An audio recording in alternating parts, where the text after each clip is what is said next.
අද තවත් විශාල අකරතැබ්බයක් අපේ රටට කරලා තියෙනවා රජය. ඒ තමයි අපි අලුත් අවුරුද්දට විශේෂයෙන්ම අපි බලාගෙන හිටපු මේ නැකත් සීට්ටුව අයින් කරලා. නැකත් සීට්ටුවක් රජය හරහා අපිට ලබා දෙන්නේ නැහැ.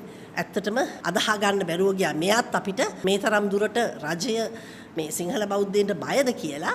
මොකද මේ නැකත් සීට්ටුව හරහා තමයි අපි අපේ සංස්කෘතික සම්පූර්ණයෙන්ම සංස්කෘතික ක්‍රියාවලිය අලුත් අවුරුද්ද දවස ඇතුළත සහ ඒ සම්බන්ධව මේ ක්‍රියාවලිය ඉදිරියට ගෙන යන්නේ. නක්ෂත්‍රවේදීන් විවිධ ලිතවල් හරහා අපිට මේක ඉදිරිපත් කරනවා.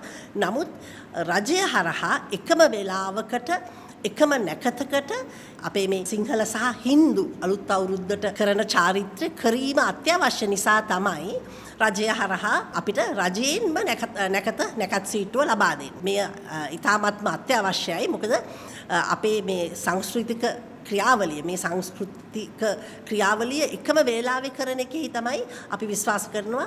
අපේ ඒ වාගේම අපේ විශ්වාසයක් තියෙනවා, මේ ආධ්‍යාත්මික විශ්වාසයකුත් තියෙනවා. එකම වේලාවෙහි කිරි උතුරනකොට, එකම වේලාවේ රටට සෙත් පතනකොට, එකම වේලාවෙහි අපි අපේ ආහාර අනුභව කිරීමේදී සෞභාග්‍ය ප්‍රාර්ථනා කරනකොට ඒවහි රටට බලපෑමක් තියෙනවා කියලා.